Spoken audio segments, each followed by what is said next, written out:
السلام عليكم ورحمة الله وبركاته. قال الله تبارك وتعالى في الكلام المجيد والفرقان الحميد، فأعوذ بالله من الشيطان الرجيم. بسم الله الرحمن الرحيم. إن الله وملائكته يصلون على النبي يا أيها الذين آمنوا صلوا عليه وسلموا تسليما. اللهم صل على محمد وعلى آل محمد كما صليت على إبراهيم وعلى آل إبراهيم إنك حميد مجيد. اللهم بارك على محمد وعلى آل محمد كما باركت على إبراهيم وعلى آل إبراهيم إنك حميد مجيد. رب اشرح لي صدري ويسر لي أمري واحلل عقدة من لساني يفقهوا قولي رب زدني علما. الحمدللہ، اللہ تعالیٰ کے فضل و کرم سے آج پھر ہم لوگ جمع ہو گئے ہیں اور آج سورہ الکافرون کے تعلق سے تھوڑا سا ریفلیکشن کریں گے۔ یہ سورہ ہے 109 اور اس کے 6 آیات ہیں، اور اس کی میں ایک مرتبہ تلاوت بھی کر دیتا ہوں، اس کے بعد تفصیل کریں۔ اعوذ باللہ من الشیطان الرجیم، بسم اللہ الرحمن الرحیم۔ قل یا ایہا الکافرون لا اعبد ما تعبدون ولا انتم عابدون ما اعبد ولا انا عابد ما عبدتم ولا انتم عابدون ما اعبد لکم دینکم ولی دین۔ 6 آیتیں ہیں، اور اس کا تھوڑا سا ریفلیکشن میں کرتا ہوں۔ تھوڑا آپ کو بیک گراؤنڈ بتا دوں۔ حضور اکرم صلی اللہ علیہ وسلم کی ولادت ہوئی ہے، اور 40 سال کی زندگی حضور اکرم صلی اللہ علیہ وسلم نے مکے میں گزاری ہے۔ وہاں کا ماحول ایسا تھا کہ سارے لوگ حضور اکرم صلی اللہ علیہ وسلم کی عزت کرتے تھے، ان کو الصادق الامین کا خطاب دیا تھا۔ وہ کہتے تھے کہ ہمارے لوگوں میں جو بہترین جو کیریکٹر کے انسان ہیں۔ لیکن جیسے اظہار نبوت ہوا 40 ایئرس کی ایج میں، جب انہوں نے اظہار کیا رسالت کا، تو اس کے بعد کیا ہوا؟ تو توحید اور شرک کے تعلق سے رد شرک اور توحید کی جب تعلیم دینا شروع کر دیے، تو ان کو بہت زبردست ان کے اوپر اثر ہوا۔ انہوں نے کہا کہ یہ شخص تو ہمارے ساتھ ہم سمجھتے تھے یہ ہے، مگر اب مشکل یہ ہو رہی ہے کہ ہمارے جو آبا اجداد کا جو دین چلے آ رہے اس کے خلاف کچھ بات کر رہے ہیں۔ ان کو ذرا شروع میں فکر شروع ہوگی۔ اچھا، اب یہاں ایک بات آپ کو یہ بتا دوں، یہ سورت میں جو ایڈریس کیا گیا، قل یا ایھا الکافرون کہا گیا، قل یا ایھا المشرکون نہیں کہا گیا، کیونکہ وہ تو مشرکین کا زمانہ تھا۔ اگر ان کو خطاب کرنا تھا تو قل یا ایھا المشرکین کہتے تھے، کیونکہ مشرکین تھے، مگر اس میں قل یا ایھا الکافرون، تو اس کا مطلب کیا ہے کہ شرک اور کفر میں کافر اس کو کہتے ہیں جو حق بات کا انکار کرنا، نہ ماننا، انکار کرنا اور نہ ماننا۔ اور مومن کون ہے؟ جو مان لیتا ہے اور تسلیم کر لیتا ہے۔ اور مکے کے لوگ اس وقت کی حالت میں تھے، وہ مشرک تو تھے، مگر ہوتا یہ تھا کہ ان کے پاس 2 چیزیں رہتے ہیں، ایک تو ہے عبادت ہے، دوسری ہے بندگی۔ 2 مختلف چیزیں ہیں، عبادت اور بندگی۔ بندگی کا مطلب یہ ہے کہ 24 آورس آف لائف، جیسا غلام بولتے ہیں۔ غلام پہلے، وہ اس وقت غلامی نہیں ہے، مگر اس زمانے کے جو غلام رہتے تھے ان کی 24 آورس کی زندگی مالک کے اختیار میں رہتی تھی۔ ہم آج کل جو ہوتے ہیں ورکنگ جو پلیس رہتی ہے، اس میں آپ کے 9 to 5 کا جاب ہے، تو 9 to 5 آپ جاب کریں گے، اس کے بعد the company has got no right on you, not authority. آپ جو چاہے اپنا کریں، وہ آپ کی زندگی۔ مگر غلاموں کے تعلق یہ تھا کہ غلاموں کی اپنی زندگی نہیں تھی، وہ مالک کی زندگی دیتی تھی، مالک کے اختیار میں رہتا تھا۔ مالک جو بولے کرنا، کام کرنے کے بعد بھی اس کو چین نہیں، اس کے بعد جب تک مالک اجازت نہ دے وہ کام نہیں چھوڑے گا، جب تک مالک اجازت نہیں دے کہیں جائے گا نہیں۔ تو یہ سلسلہ چلتا تھا۔ تو عبادت الگ چیز ہے، بندگی الگ چیز ہے، 2 چیزیں مختلف تھے۔ اور مشرکین کا کیا تھا؟ ان کی عبادت کیا تھی؟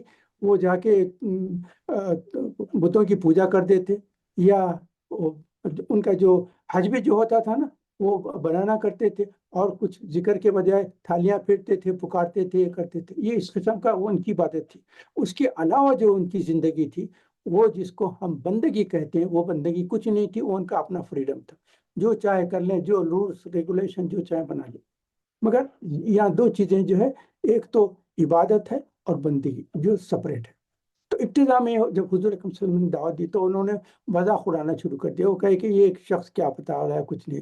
اس کے بعد کچھ لوگ ایمان لائے، اور وہ کون لوگ تھے؟ وہ غریب لوگ تھے، غلام تھے، اور کمزور لوگ تھے، یہ تو ان کو کہیں گے کہ یہ تو ان کی بات جو ہے ایسے قسم کے لوگ سن رہے ہیں، تو اس کا بھی مذاق اڑاتے رہے، کچھ فکر نہیں۔ مگر جب خاندان کے نوجوان لوگ متاثر ہو کے جوائن کرنا شروع کے، تو اب ان لوگوں کو فکر شروع ہو گئی کہ یہ معاملہ ہم سمجھتے تھے ختم ہو جانے والا، مگر یہ تو چل رہا ہے۔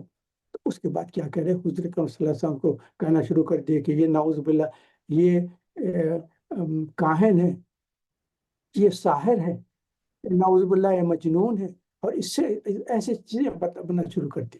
اس کے باوجود دیکھے کہ اس کا کچھ اثر نہیں ہو رہا ہے اور دنیائی معیار کی بات شروع کرنا ہے، تو اس کے بعد انہوں نے کہا کہ اچھا ایسا کریں گے کہ چیز کو کیسا روکنا چاہیے، یہ اب اس کو بڑھنے سے روکنا۔ تو اب وہ جو دنیاوی لحاظ سے رہتے ہیں، ان کے جو اسٹینڈرڈ رہتے ہیں دنیا کے، وہ بس یہ سوچتے تھے کہ دنیا کے ان کو کیا چیز چاہیے، کس چیز کے لیے کر رہے ہیں۔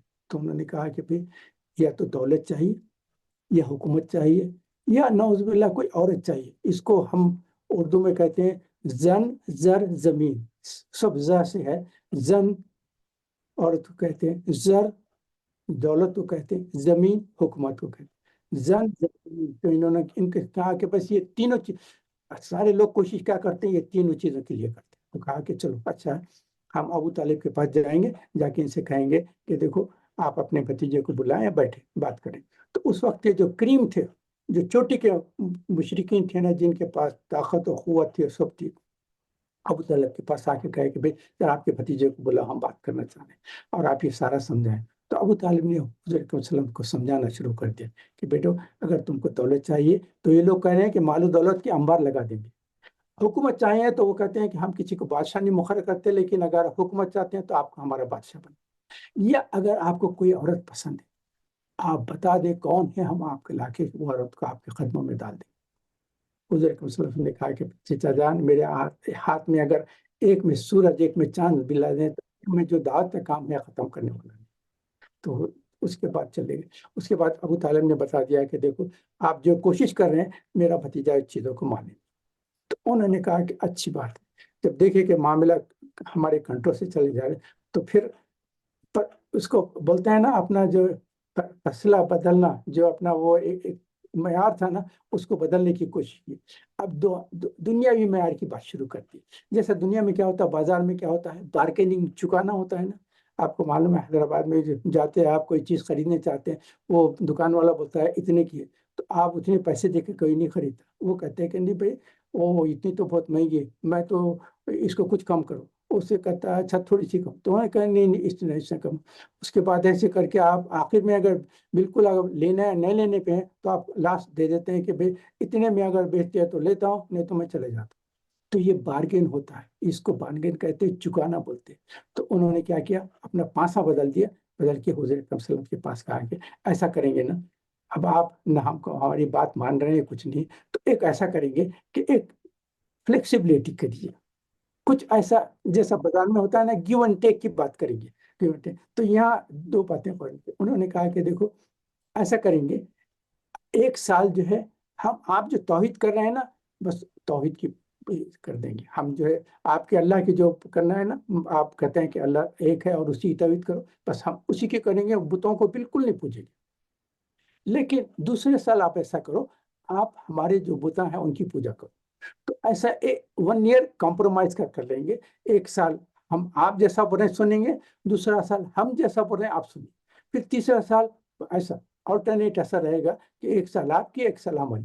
تو اس میں یہ قرآن کی یہ صورت نازل ہوگی، یہ سورۃ الکافرون جو ہے، اس میں یہ ہے کہ نہیں، یہ کمپرومائز نہیں ہو سکتا، توحید میں کوئی کمپرومائز نہیں ہے کہ کچھ دن توحید پہ رہیں گے، کچھ دن شرک پہ رہیں گے، پھر توحید پہ جائیں گے، شرک پہ، یہ کمپرومائز کی بات نہیں۔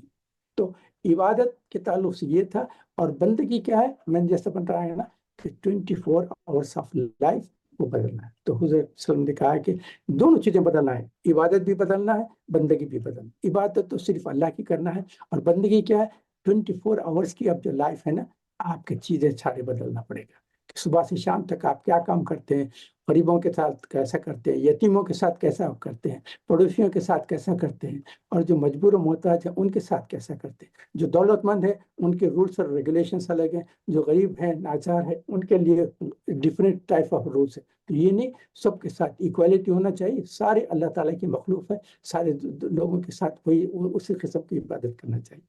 تو یہ جو ہے اس تعلق سے بات چیت شروع ہو گئی تھی۔ پھر تو اس کے بعد یہ سارے گڑبڑ شروع کر دیا، انہوں نے کہا کہ نہیں ایسا نہیں کریں گے، ایسا نہیں کریں گے ایسے۔ اب یہاں میں ایک چیز آپ کے سامنے پڑھتا ہوں، اور یہ قل الکافرون اس لیے کہا گیا، مشرکین اس لیے نہیں کہا کہ اگر مشرکین اس کے ساتھ سالت ہے تو یہ صورت اسی زمانے کی تھی اور اس کے بعد ختم ہو جاتی۔ لیکن کافرون سے مطلب یہ ہے، کفر کیا ہے؟ جو انکار کرنے والے، نہ ماننے والے۔ اس میں کیا ہے؟ یہ صرف مشرکین نہیں ہے، اس کے ساتھ ساتھ ایک وائڈر اینگل آ گیا۔ اس میں کیا ہے؟ یہ لوگ جو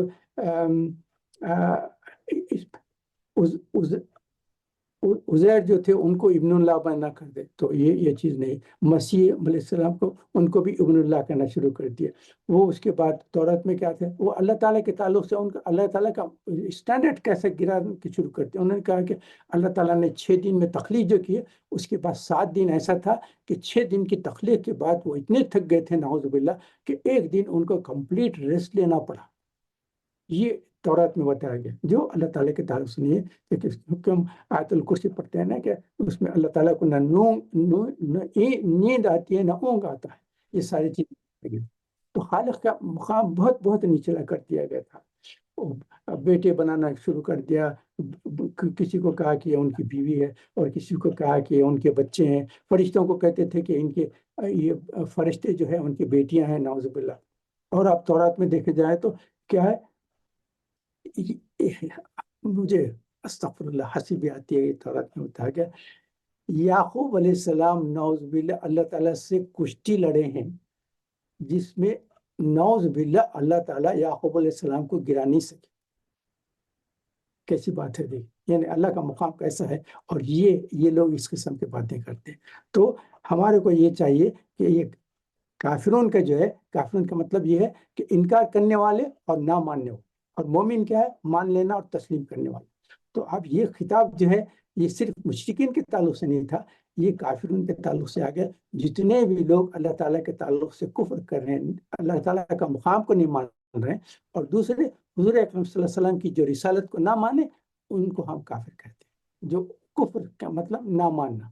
تو حضور اکرم صلی اللہ علیہ وسلم نے اپنی جب رسالت کا دعوت دی اور کہا کہ میں اللہ تعالیٰ نے مجھے رسول بنا دیا، جن لوگوں نے حضور اکرم صلی اللہ علیہ وسلم کو نہیں تسلیم کیا ہے وہ اس صورت کے مخاطب ہیں۔ قل یا ایھا الکافرون۔ اب یہ لوگ چاہے تو ہم کہہ سکتے ہیں کہ اچھا ہمارے ساتھ یونٹی کرنا ہے تو کچھ چیزیں ایسے لے لے، کچھ چیزیں ایسے لے لے، ہماری باتوں کو ایکسپٹ کر لے، ہم آپ کی باتوں کا۔ یہ چیز نہیں۔ آپ کو ایک خالی مثال دے دیتا ہوں۔ آپ کو معلوم ہے مغلیہ سلطنت تھی، اس میں ایک اکبر بادشاہ تھا۔ تو اکبر بادشاہ کیا کیا؟ جو مسلمان بھی تھے وہ ہندو بھی تھے انڈیا کے چھوٹے، تو انہوں نے کہا کہ یہ ایک دن پہ قائم ہے، وہ اپنی پوجا ووجا میں کر رہے ہیں، تو اس نے کہا کہ میں ایسا کرتا ہوں، پورے انڈیا کے لوگوں کو ایک ریلیجن پہ اتحاد پہ لا لیتا ہوں۔ اس نے کہا کہ اس نے کہا کہ اس دین کو میں دین الہی کا نام دیتا ہوں۔ تو اس میں مسلمانوں کے بھی چیزیں آ جائیں گے، ہندوؤں کے چیزیں میں آئیں گے، آنے کے بعد ایک ایسا دین رہے گا، سارے انڈیا کے پورے لوگ مل کے ایک ریلیجن پہ قائم رہیں گے، اور اس کا نام دین الہی۔ استغفر اللہ۔ آپ کو پتا ہوگا یہ بات۔ تو میں یہاں بتا دینا چاہ رہا ہوں، قل یا ایھا الکافرون کے جو صورت ہے اس کے تعلق سے یہ جو بات مشرکین کے جو کچھ ہے، وہ چیز اکبر نے بھی سوچی تھی کہ میں بھی کرتا ہوں، ایک یونٹی ایسی لائیں گے، سب مل کے ایک ہی عبادت کریں گے۔ تو اس میں اسلام بھی آ گیا، بتیں بھی آ گئے، سب آ کے پورے لوگ جائن ہو کے عبادت کریں۔ اس کا مطلب یہ تھا کہ عبادت کے لیے کیا ہوتا ہے؟ مسجد عبادت کا وہاں تھے، مسجد میں جاتے ہیں، تھوڑی دیر عبادت کرتے ہیں، اس کے بعد نکل جاتے ہیں۔ وہ کہتا تھا کہ بندگی میں صرف یہ ہے کہ میں جو مغلیہ سلطنت جو حکم دے گی بس اس کو کرنا۔ ہاں تم عبادت کرنا چاہتے ہیں تو اپنے اپنے مقامات میں جاؤ، اور دین الہی کے ساتھ یہ ساری دعائیں کر لو، اور یہ اتباع کر لو، اور یہ عبادت کر لو۔ مگر ہمارا کیا ہے؟ دین کیا ہے؟ دین میں عبادت بھی ہے اور بندگی بھی ہے۔ عبادت اور بندگی سپریٹ نہیں ہے، دونوں ملے ہوئے ہیں۔ اب ایسا ہے کہ آپ مسجد میں جائیں اور جو ہے 4 رکعت نماز پڑھ لیں، اس کے بعد واپس آ جائیں، آنے کے بعد جو 24 آورس کی زندگی جو اپنے دل میں چاہے ویسا چلیں گے تو وہ اسلام نہیں ہے. اسلام تو 24 آورس کرے لی جائے. صبح سے شام تک جو جو اللہ تعالیٰ نے حکم دیا اس کی پابندی کرنا، جہاں منع کیا گیا ان چیزوں سے رک جانا. ایسا بھی نہیں ہے کہ آپ گئے، اکثر دیکھا بھی اچھا جاتا ہے، وہ جو ہے وہ لیکر اسٹور وائن شاپس بھی چلا رہے ہیں، جا کے نماز پڑھ لے کے آتے ہیں، آنے کے بعد جو ہے شراب بھی بیچ رہے ہیں. دکان چلا رہے ہیں تو دکان میں دھوکہ بھی دے رہے ہیں، لوگوں کو لوٹ رہے ہیں، تکلیفیں پہنچا رہے ہیں. اس کے بعد جو کمیونٹی کے انٹرٹیننگس رہتے ہیں نا، نماز کے وقت جا کے نماز تو پڑھ لیے، یہ اللہ تعالیٰ کی عبادت کریں. اس کے بعد بندگی کچھ نہیں ہے ہماری، اب جو ہم دل چاہے وہ چلیں. تو بندگی کیا ہے؟ 24 آورس کی جو زندگی اللہ تعالیٰ نے جو احکام بیان کیے، اس احکام پہ اپنی زندگی کو گزارنا، یہ ہے 24. اور عبادت کے ساتھ ساتھ بندگی ضروری ہے، ورنہ پھر آپ کا عبادت کیا رہے گی؟ ورنہ پھر آپ تو جو ہے دوسروں کے ایسا 5 منٹ کی جو ہے اللہ تعالیٰ سے تعلق ہے، اس کے بعد کون ہم ہے کون اللہ ہے ہمارا کوئی تعلق ایسا نہیں. 24 گھنٹے کی زندگی کیا ہے؟ عبادت کے ساتھ ساتھ بندگی ہونا ضروری ہے. اور عبادت کے ساتھ زبردست چیز کیا ہے یاد رکھنے کی، یہ ہے کہ جتنی بھی بندگی کریں گے اس کے ساتھ اللہ تعالیٰ کا شکر ادا کرتے ہیں کہ اللہ تعالیٰ ہم کو نہ صرف آپ نے عبادت کی توفیق دی، اس کے ساتھ ساتھ بندگی کی بھی توفیق دی. 24 آورس کی لائف جو ہے ہماری ہے.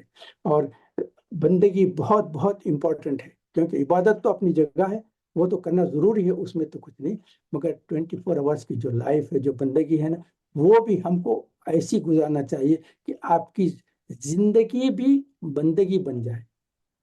زندگی بھی بندگی بن جائے، اور بندگی کیا ہے آپ کی؟ وہ عبادت میں شمول ہو جائے. تو پھر آپ کی 24 گھنٹے کی زندگی وہ صرف جو آ کے جو ہے مسجد میں 4 رکعت جو پڑھتے ہیں صرف وہی نہیں رہے گی، بلکہ آپ کے 24 آورس کی جو لائف رہے گی وہ ساری آپ کی زندگی عبادت شمار ہو جائے گی، کیونکہ آپ اللہ کو کبھی بھولے ہی نہیں. ہر چیز میں اللہ تعالیٰ نے جو احکام دیے اس پہ اوپر فالو کر رہے ہیں. اور اہم چیز کیا ہے، میں آپ کے سامنے ایک بات بیان کر دیتا ہوں کہ آدمی باید برائے بندگی، یہ فارسی شعر ہے، آدمی باید برائے بندگی، زندگی بے بندگی شرمندگی. اللہ تعالیٰ کے سامنے پھر ہم کو شرمندہ ہو جانا پڑے گا کہ صرف 5 وقت کی نمازوں میں تو آ کے بالکل میرے سامنے کھڑے رہتے تھے، نماز تو پڑھتے تھے، چلے جاتے تھے. اس کے بعد کی جو زندگی تھی وہ تم نے کیسے گزاری؟ اس میں میری سارے وقت نافرمان، بادشاہ کے سامنے جا رہے ہیں، کسی کا جو آپ کا ٹاپ آفیسر ہے اس کے پاس جا رہے ہیں، تو اس کے سامنے تو کہتے ہیں کہ I accept you as my leader, I will follow everything. اس کے بعد اس کے کمرے سے باہر نکلتے اس نے جو کہا نا اس کی اپوزٹ کرنا شروع کر دیا.